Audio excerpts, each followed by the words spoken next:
So today we're going to be talking about exposure and response prevention therapy. And we are also going to be doing a little bit about acceptance and commitment therapy and how we kind of use them together to treat OCD.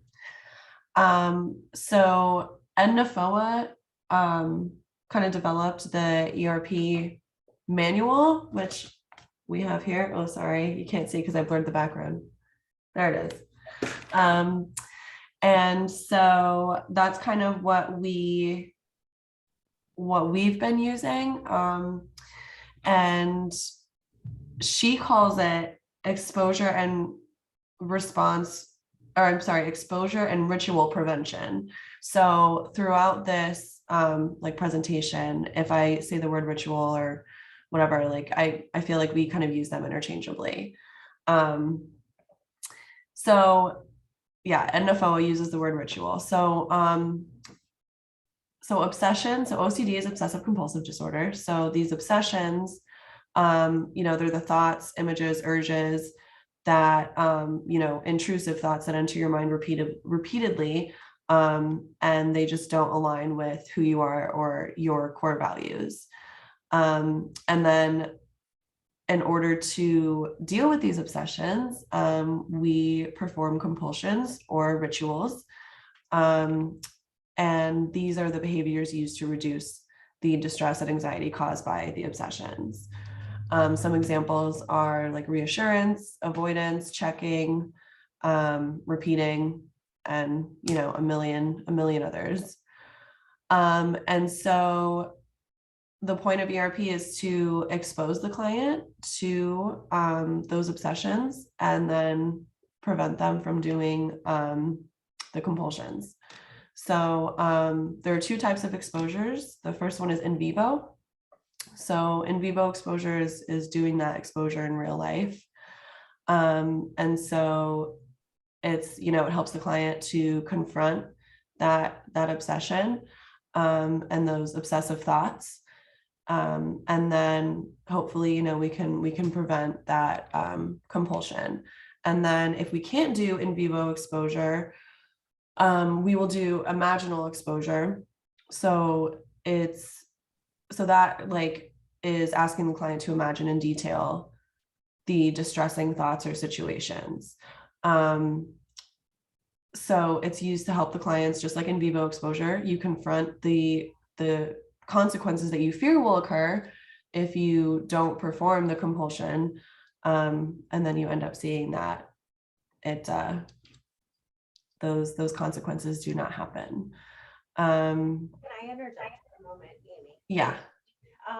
So just to talk a little bit more about imaginal exposure and when we might use those and what that actually looks like is writing a story about that fear actually happening in the present moment, in great detail.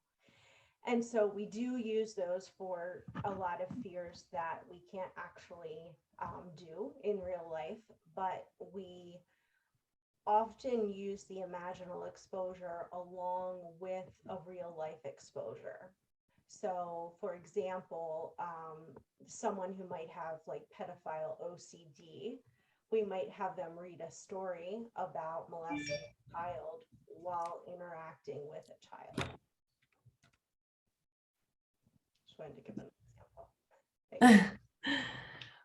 example. Yeah, another example actually from the conference this past weekend of writing that script for imaginal exposure, they used the example of a client who was afraid that it was like harm OCD, and they had this fear of like hurting their coworker. And so her script was, I'm crossing the street with my coworker, we're going to get lunch, and I push her in front of a car. And yeah, and so then you go into detail about like, obviously that, and then what happens afterwards. And that's kind of like where those like real, like deep-seated fears come in. So like at the end, it was like, I go to jail and everyone hates me and I'm alone for the rest of my life. And, and so those are kind of that's where you get really at it, I think. So, okay. So, and then the response prevention part of the therapy is instructing the client to abstain from the compulsions or the ritualizing.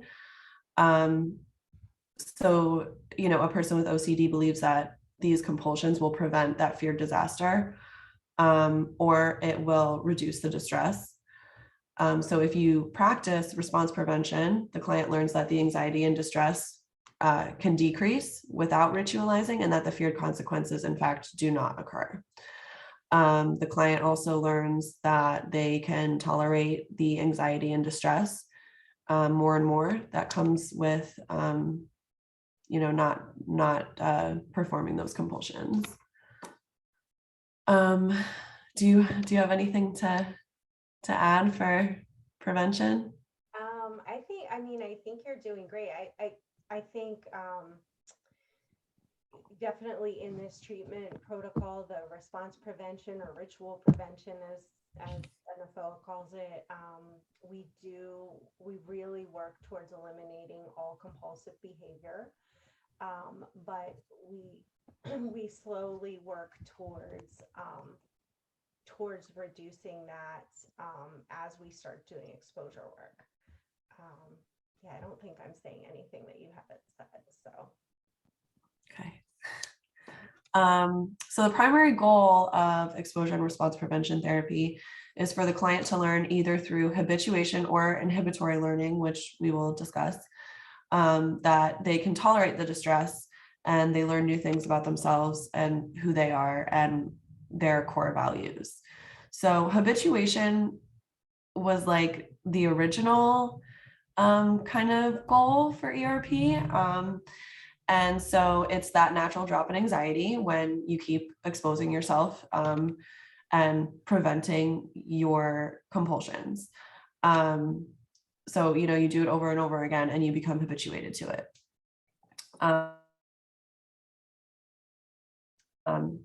So when you continue the compulsions, when you continue the preventions, the response preventions, you keep learning that the disastrous consequences don't occur.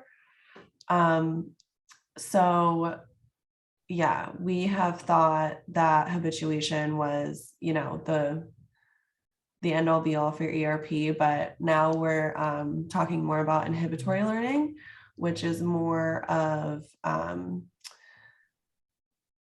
tolerating the distress and the anxiety and making room for it. So habituation and inhibitory learning kind of go hand in hand because, habituation still does happen most of the time. But then also, a little part of it is also just learning that you are capable of dealing with it. And yeah. well, and I think what we end up, I just want to say one thing here. No, please. That we focus on with treatment, that we learn that we can tolerate our anxiety, that we go towards the discomfort, and that the goal is not to get rid of the anxiety. Where I think originally we were looking for the obsessive thoughts to go away, or the fear to go away, or the anxiety to come down, and that is kind of not necessarily what we're looking for. We're looking for anxiety tolerance and new learning that okay, maybe I think an example John Abramowitz gave before in the talk I was in was about dogs. And so, maybe some dogs bite, this fear that dogs bite. But then through lots of exposure to other dogs and other situations, that some dogs are really nice too. And you can have lots of new learning about that by doing different exposures. And so the goal with inhibitory learning, and I feel like I'm going off on a tangent, Amy, I apologize, but is to really vary the exposure instead of doing the same exposure repeatedly. Like, we do lots of variation in it. We incorporate multiple things into an exposure, just like with using the imaginal and like a real life situation. We might bring up a distressing feeling in the body by jumping up and down, and then also exposing whatever thing it is that is feared, exposing to that, and listening to a story or watching a show or whatever it is. And we do it in all sorts of different contexts, where maybe we feel sad one day, or we feel tired one day, or we do it at different times of day, and all of those things. So that's all part of that process too. Yeah. So, we discussed, like, we're through inhibitory learning, we're kind of focusing on anxiety tolerance instead of habituation. So through inhibitory learning, we learn that those obsessional fears are less probable or severe, than maybe we thought they were in the beginning.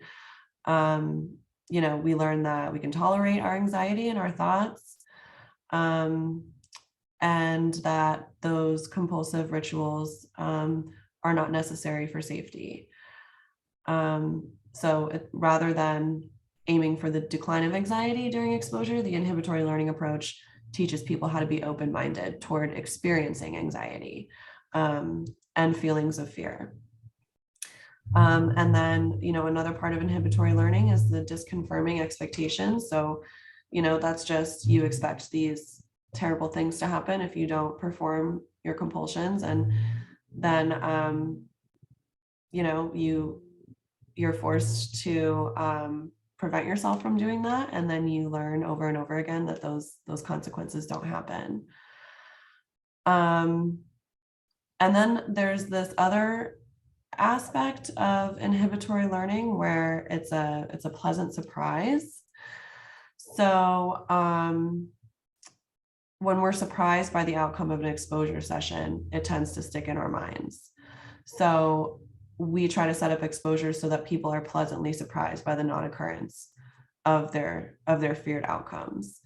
And we do this by orchestrating opportunities for feared outcomes that are unlikely or like almost impossible.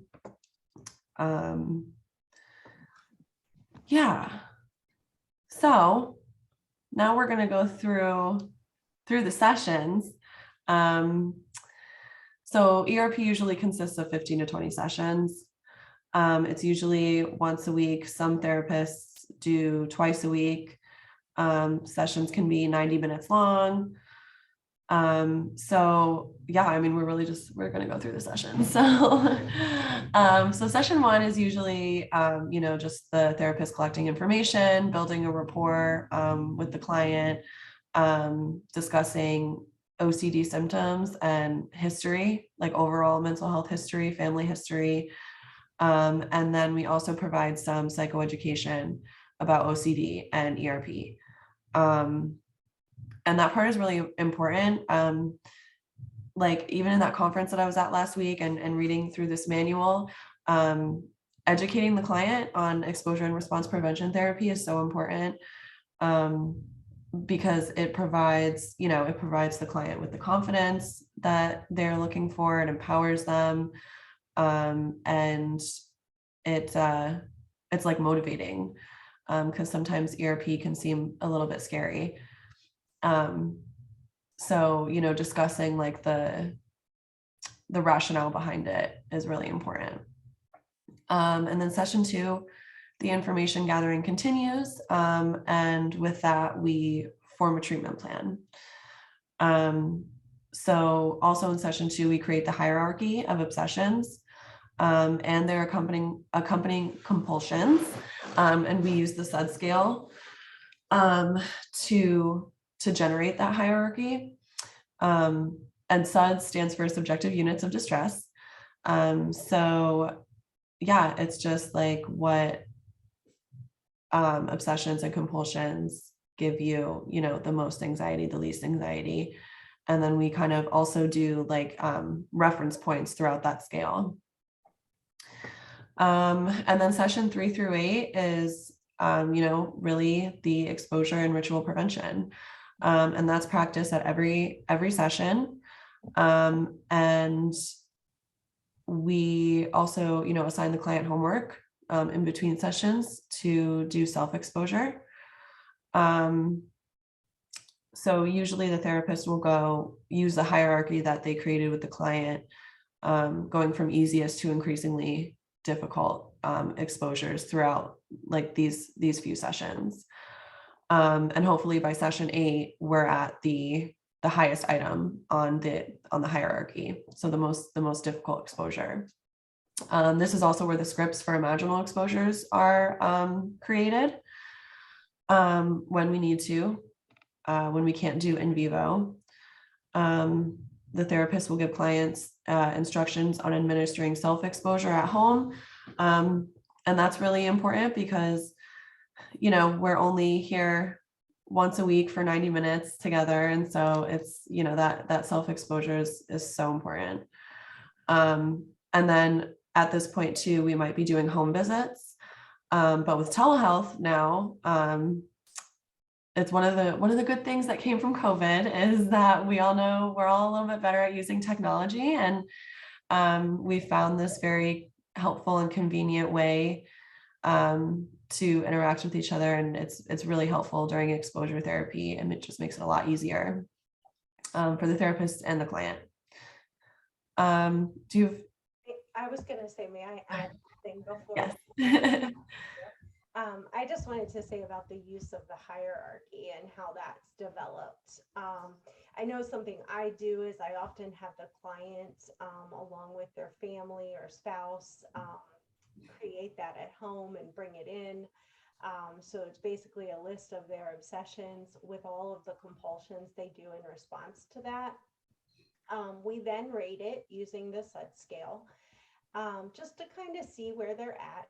But some therapists, including myself, I jump around the hierarchy. I never go from, least hard to hardest, because there's actually a lot of research showing like better treatment gains when you do harder stuff. So I think we are actually talking about this manualized version developed by NFOA of ERP. And so there is a very stringent kind of protocol that is followed through that. But I think therapists, as they work with clients using ERP, they develop things that they learn work best. Some people call that the treatment hierarchy. Some people call it a menu or a list. I think that's changed over the years. That would be just one thing that I would say that's kind of changed a little bit since she developed the treatment. That's interesting, that it's like the research has shown that it's more effective to jump around. Yeah. That's very cool. Well, and I think you also get the clients like seeing, wow, I can do really hard stuff, Yeah. on rather than just waiting. Because you're my thoughts on it are, if you're only doing the easy stuff, you're still kind of telling yourself, you know what, I can't do that other stuff. And I think it's important to see, even if you're choosing something that's a 4 versus a 2 on the scale, that you can have success and you can tolerate those things. Yeah. I feel like too, it might be, I could imagine like the client being more motivated to participate in ERP because they know, it's not just going to get harder and harder and harder. Like maybe next week, oh, we're only doing the 2 next week, but we did the 8 this week. So like next week's going to be easy, instead of like dreading it. So that's cool. Yeah. And I do think it gives you maybe a little more opportunity for surprise too, when you don't always know which are we going to choose. Like, yeah, there isn't that same kind of structure. Yeah. Okay. So yeah, that's session 3 through 8.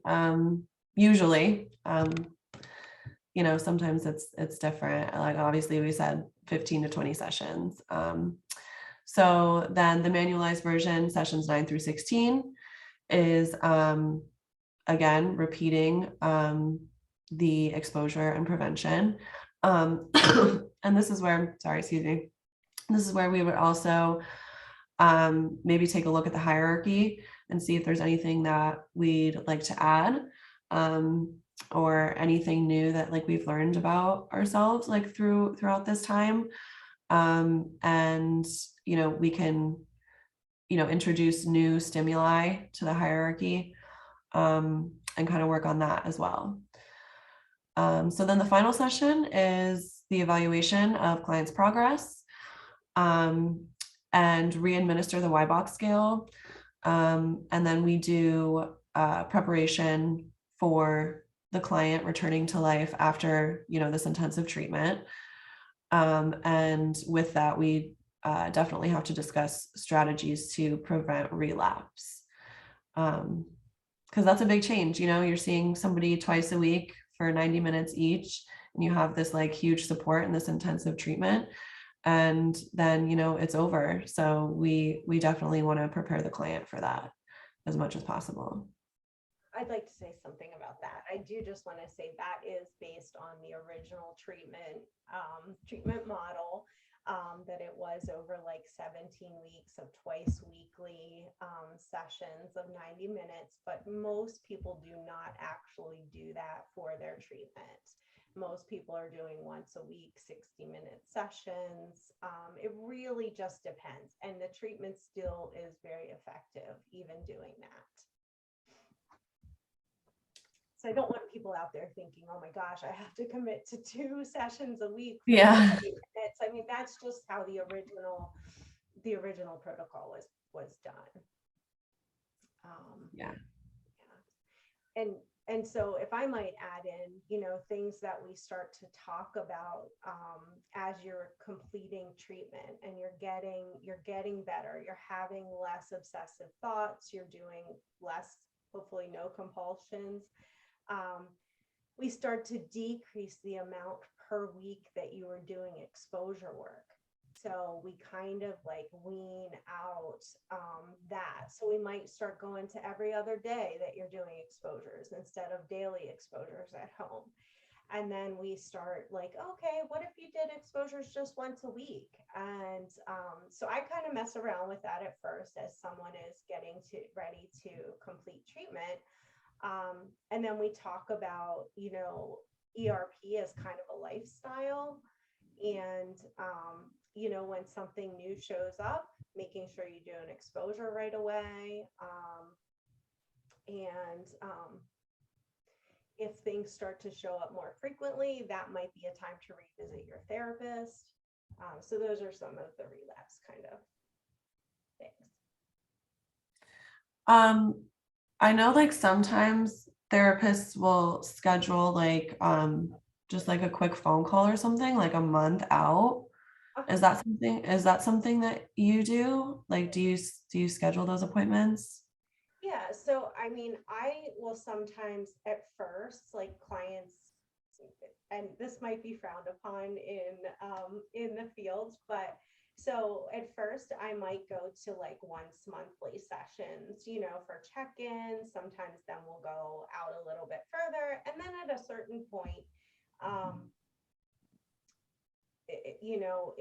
it's important for people to be able to go out there and see what it's like without having you, because sometimes the therapist serves as like reassurance that I can do this, I've got this. So it's important for people to get out there and really use what they've learned and then come back to treatment if they need it. Mm-hmm. Yeah. So yeah. And also adding to it, and every therapist is different. And, sometimes I will do phone check-ins. Like when people first start doing ERP, I'll do, text messaging or things like that to provide coaching and support, which is, this is a really hard treatment. Yeah. I think people offer that. I'm not just the only one, for sure. Yeah. Yeah. Okay, cool. So that is kind of the overview of ERP. Does anybody have any questions about that? How soon can anyone notice a change with their anxiety or that when they start the ERP? So I'll answer this, I guess.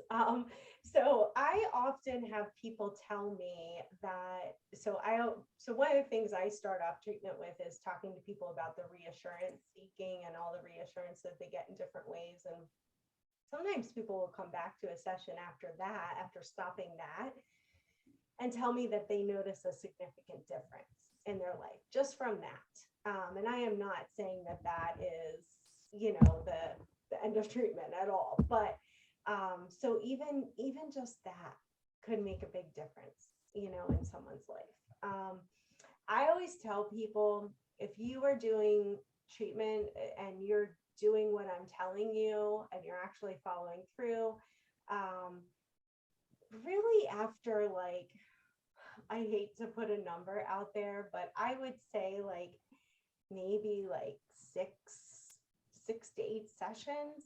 You should, if you are starting to, you're going to start to have confidence. You're going to notice a change in how you're responding. So I think it's pretty quickly is what I would say. I'm not saying everything goes away, but you really do start to have change pretty quickly with the treatment.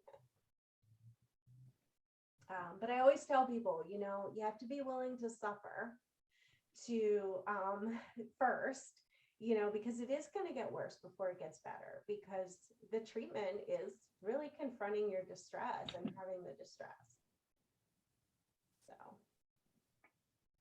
Yeah, and that's another thing that we would discuss like in the beginning too, when we're talking about like what ERP is, like during the first session. I think it's so important to, like disclose that, like this is going to be really hard, and the client has to do the work, like with themselves, not just during the sessions. And I think that's kind of difficult too, to like, when nobody's making you and you're just at home and like, you have to just make yourself. So that can be difficult, but that's why we talk about it. Another thing is, that's why we do try to enlist, family members, spouses, anybody that can help you be accountable, just that can kind of help coach, along the journey. There was something else I wanted to say about some of these sessions and how they're kind of mapped out. But for some people, it's harder to get, to get to the buy-in of the treatment. Like, you want me to do what? So I think like sometimes we are not moving through it as quickly. I think it looks different for everyone. And so to think that we absolutely complete treatment in 15 sessions or even 20 sessions, sometimes it is longer for people. And sometimes it's in the beginning, people really struggle to get to the place where they are willing to be uncomfortable. And so there's a lot of prep work that happens in that time. And so that's where ACT comes in. I'll kind of like segue into the ACT talk, because I think one of the things I do as a therapist is I spend time talking to the client about their values and like all the stuff that's really important to them. What is OCD taken from them? Like, what do they want to get back? So we spend some time focusing on some of that stuff, which really helps them start to feel more motivated for treatment. So I'll let you talk about ACT a little bit and how we use that along with exposure and response prevention. Yeah, well, I think that it's definitely motivating to do this really hard, difficult therapy treatment. And I feel like when we bring ACT in, it kind of is a little like that, you have to remember why you're doing it, and that's what ACT helps with. Sorry, Amy, I don't interrupt interrupt you, but I just want to, before I forget to say this, so I've done a bunch of ACT trainings, and in one of them, I can't remember who said this, but someone said that ACT is like ERP with love.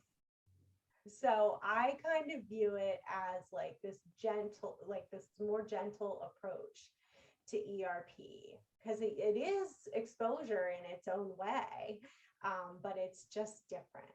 So anyway, I just wanted to say that before I forgot. So ERP with love. Yeah, that's good. So yeah, acceptance and commitment therapy, it's a type of therapy to help clients develop the skills that will allow them to live according to their core values. It helps our clients to live a rich and meaningful life. And yeah, like Shannon said, we kind of discussed how OCD is preventing you from living according to your core values, and it's preventing you from living that meaningful life. And we also try to develop something called psychological flexibility through ACT. Yeah, so in the beginning, I think we really discussed like, what are your core values? Who are you? Like, who do you want to be? What type of person do you want to be? What type of relationships do you want to have? And yeah, like, what are your values? And I think it's important to do, when we're bringing ACT in, it's important to kind of do that deep dive. Yeah. So psychological flexibility.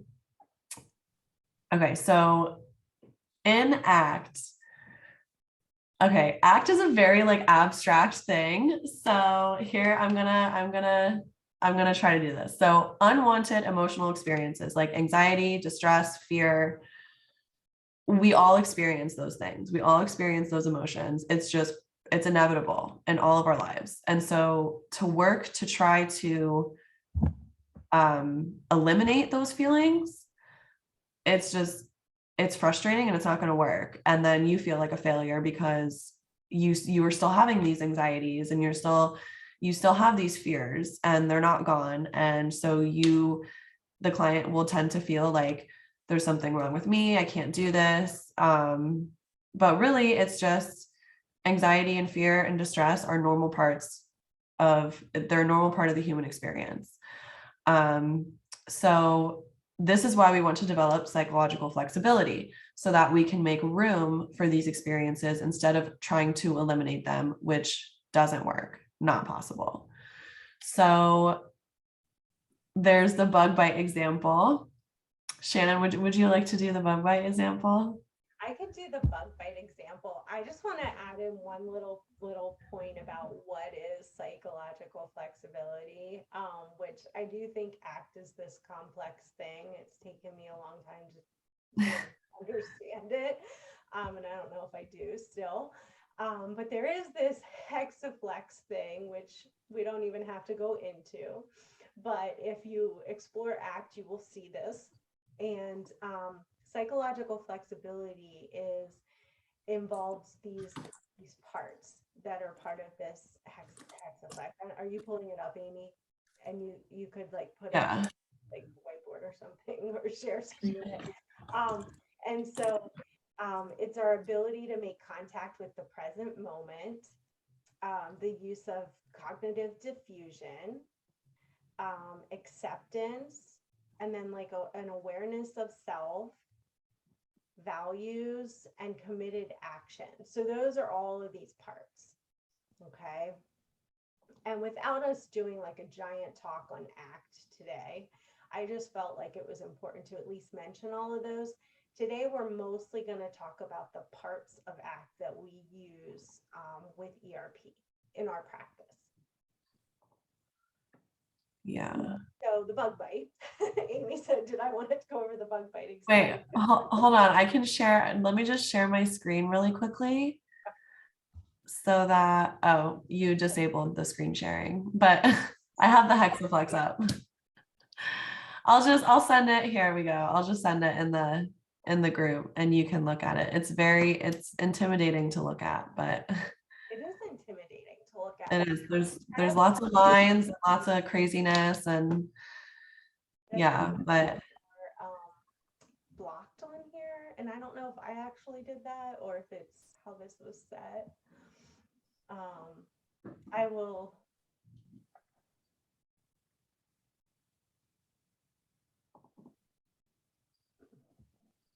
Yeah. So if anyone wants to look at that hexaplex, please do. I give this example of a bug bite when we talk about, because people often say to me, even with OCD thoughts, I will say, well, we're gonna let our thought be there, and we're gonna continue to live, right? We're gonna notice it, and we're not gonna push it away. We're not gonna try to stop it. We're not gonna really do anything about it. It's just gonna be there with us. And people are always like, how do I do that? And the same thing with like welcoming in and making room for pain and suffering, which is part of ACT. And so I give this example of bug bite. And if you have a bug bite and it's there and you don't give it attention, and you just kind of have a bug bite, right? You can notice it occasionally, but like it doesn't have to be this big thing that really, really bothers you. And so, or you can start scratching the bug bite. You can like focus on like, oh, wow, is it getting bigger? Is it really red? Is it swollen? And giving it all of this attention. And so that's taking you away from the present moment, right? But if we just allow that bug bite to do what it's going to do, it's going to itch and whatever, and we come back and we make room for the bug bite, right? But we still keep living and we focus on whatever is happening in the present moment. So that's my little example. I don't know if it's helpful or not. I think it's helpful. I think it's good. It helped me understand for sure. So in order to do this, in order to like develop our psychological flexibility and kind of get to a point where we let our thoughts come and we let our thoughts go, ACT teaches us how to do cognitive diffusion. And that just means detaching ourselves from our thoughts and our emotions. And it's just, there's all these different diffusion techniques on how to do that. But the purpose is to recognize our thoughts for what they are. They're just thoughts, and they're not always true. They're not the end all be all. They're not a part of us. They're just something that we're kind of like observing. And I feel like a lot of the time we assign like morality to our thoughts and our emotions. And it's like, no, it's just your brain like thinking things, and it doesn't have to mean anything. You don't have to give them power. So we notice our thoughts while not getting caught up in them, and then we just kind of let them go. So what we tend to do is we tend to believe that every thought we have is true, and that we must behave according to these thoughts. But really, once we kind of step back from that and recognize our thoughts for just thoughts, when we put some distance between ourselves and our thoughts, we can see that this is not always true. And sometimes a thought is just a thought. Yeah. Apologize for interrupting you again, Amy. No, that was it. So I don't cut you off. I wanted to give an example of fusion versus diffusion. And so we are often, especially in regard to OCD, since we're here, it's OCD Awareness Week, we're trying to talk about OCD and using ACT in regard to OCD. So most of the time when we have an OCD thought, we are fused with that thought. We are believing it to be true. So I want to stab my wife. Okay, that must be real and true. And that's why I'm so distressed by it. So that's fusion. We really are believing that to be the truth. So that's just to give a little bit of a more concrete example. And then we use diffusion to create some space. I always just talk about it as just like a little bit of emotional space with diffusion. So do you want to give examples of diffusion? I think I cut you off when you might have been ready to do that. No, yeah, no. So the one that I always think of is, and some of them are kind of silly, and it seems like a little bit silly, but I mean, it really makes sense. And I think you just need to give it a chance. So the one that I'm thinking of is, so you have this thought that, I want to stab my wife. That's a weird one to do this one with, but, so you say those words, those are just words. They're just a string of words, right? And so in order to kind of, really understand that they're just a string of words, you do like weird things with those words. Like one of the things is, you sing it to the happy birthday. Like, I want to stab my wife, like, and it's like, so you're removing that, like, I don't know, but like, you know what I mean? Like, so yeah, it's just like, that's a way to really, separate yourself from that thought and to realize that it's just words.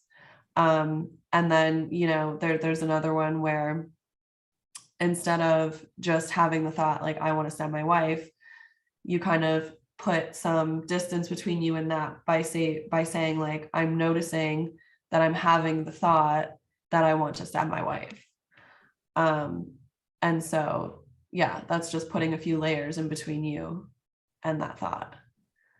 So, yeah. And there's lots of different ones. There's like, if you're like, going through a scenario in your head, or you're like imagining this, awful situation, like the example where, the client pushes the coworker into the road, into a car, and she gets hit by a car.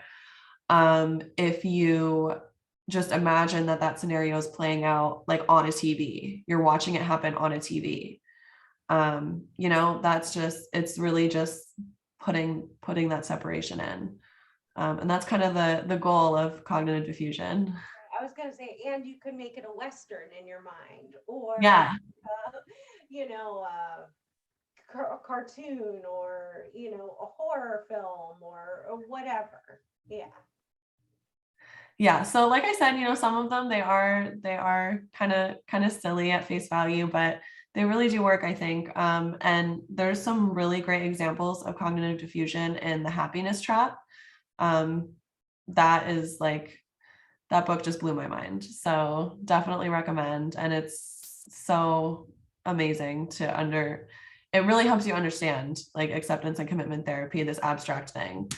There is an illustrated version. I feel like I need to say that because I love the illustrated version. It's like little comics, and it's just like such a quick read. And so if you don't like to read, it's a wonderful book to learn to act quickly. Yeah, it is. Everything. I mean, I just started reading it and immediately everything just made perfect sense. Like, it was very good. So highly recommend. All right. Do you want to, okay, so here, we're gonna do a cognitive diffusion exercise. So, okay, I'm gonna just do the hands. So, all right, so imagine your thoughts. You're having this thought, whatever thought it is. I'm gonna stick with the I want to stab my wife. It's okay. So I'm gonna hold my hands up like this, and I'm gonna imagine that thought is written on my hands like a book. And then you kind of just like push it farther and farther away.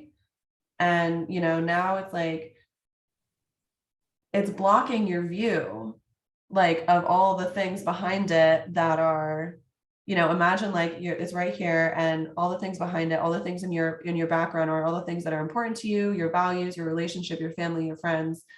But this thought is here, it's like here, and it's blocking everything. And so if you just like push it away, or then even just like set your hands down, it's like, okay, it's still here. It's still, my hands are still on my lap, but now they're like down a little bit and they're kind of out of the way. it's not totally gone, but now it's easier for me to concentrate on the other things that are important to me. Yeah, I think I did that right. Yeah, so I thought that was a good example. Yeah. And then another really important part of ACT is incorporating mindfulness, which is just really like being in the present moment and kind of just noticing what's happening like right now in this moment, because that's where behaviors occur right now in the moment that we're in. And so we just have to focus on that. And in that process, we kind of work to stop judging ourselves for like these thoughts that we're having, and we develop our self-awareness through mindfulness. And like I mentioned before, we're consciously making an effort to not assign morality to our thoughts. Thoughts are not good or bad. They're just thoughts. And we can just observe them for what they are. Yeah. Do you want to do the anchor? Yeah, I think let's end. Can you guys hear me okay? Yeah. I'm just getting a weird message saying low system resources may affect your audio quality. So, which seems really odd. And it was difficult to hear you, Amy, for a minute. So I wasn't sure. It's very strange. So anyway, but yes, let me open up the script for that because I do not have it open. I apologize. And then it's called Dropping Anchor. And so it's a little bit of an experiential exercise used in ACT. And this is an exercise from Russ Harris, so who wrote The Happiness Trap. But if you guys are willing, while you're listening to this talk, to try this exercise, I think it would be fun and a good experience to have. So this is opening, I believe. So give me a moment. My computer. Okay.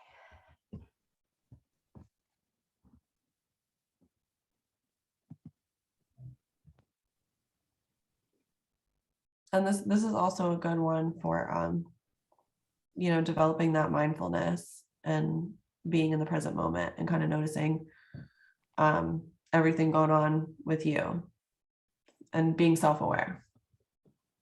So this particular exercise is used when you're having like painful thoughts and feelings and emotions showing up.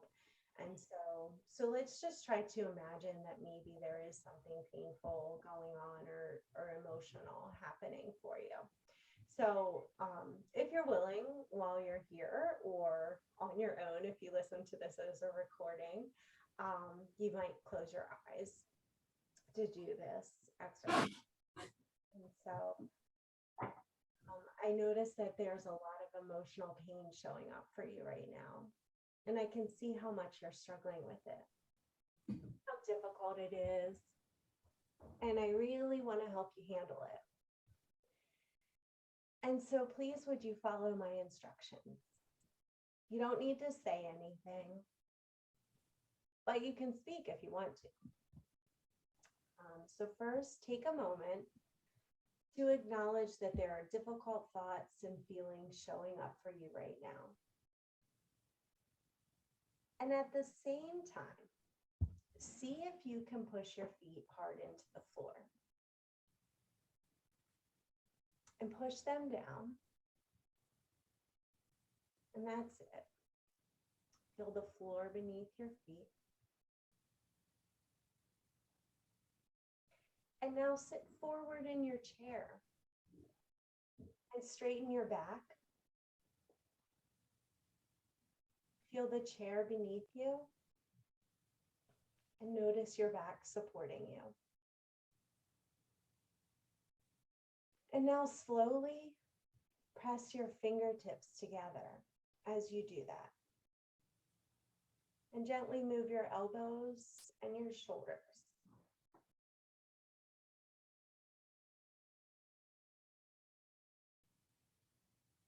And feel your arms moving all the way from your fingers to your shoulder blades.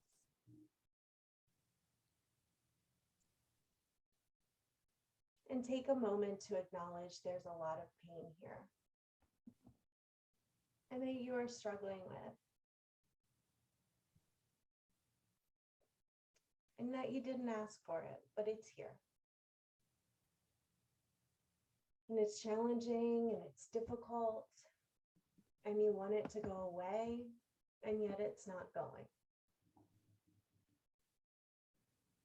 And so silently acknowledge to yourself what type of pain it is. And so, for example, you might say to yourself, here's sadness, or here's anxiety.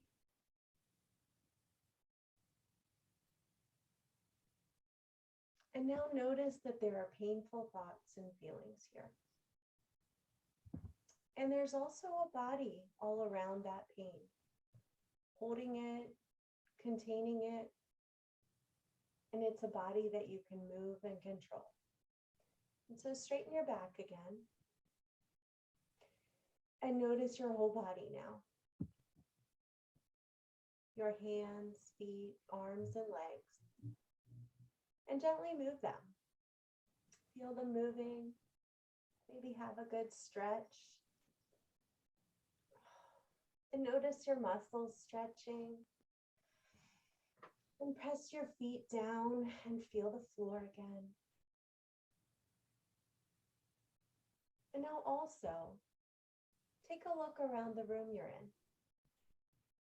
Up and down, and side to side. And notice 5 things you can see.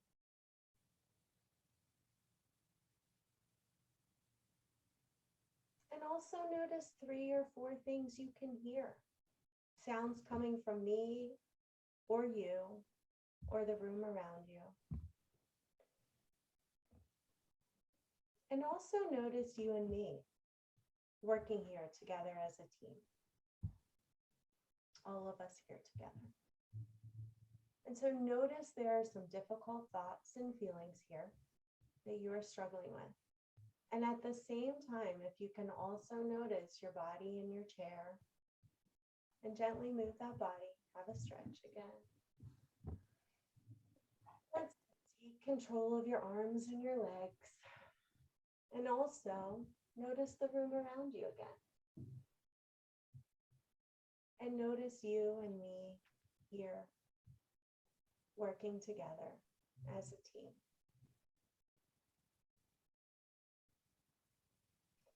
And so we're going to come back to the moment here together. And I would just kind of ask you guys to think about, like, did you notice a difference in any way? Like, do you feel less hooked by your pain or by your thoughts and feelings?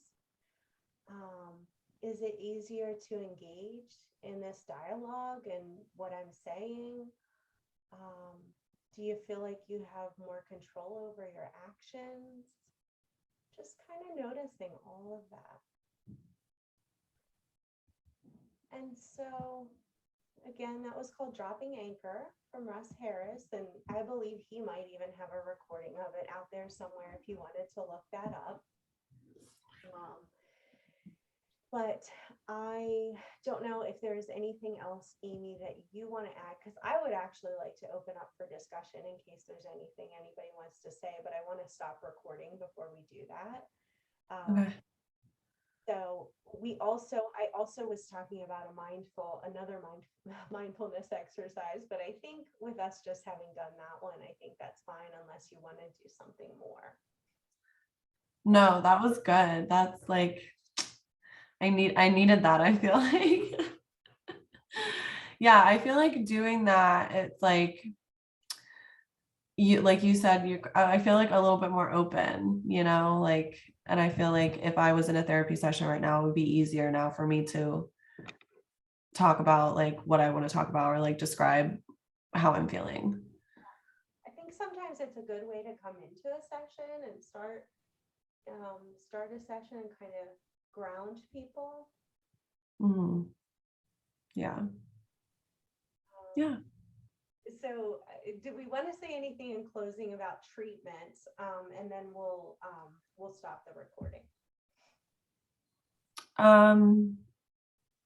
I think that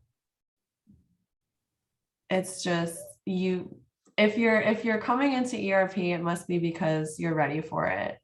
And you have to commit, and it's difficult, but hopefully you find a really awesome, supportive therapist like Shannon, somebody that, you really connect with. And throughout this process, like you said, identify and develop your support system as much as possible. So, yeah. I mean, this was a wonderful discussion. Thank you, everyone who attended. And I am going to stop the recording so that we can chat openly. And so I would just before I stop the recording, I just want to say, I think seeking out treatment with a licensed professional, someone that does exposure and response prevention, if you are seeking OCD treatment, that is so important.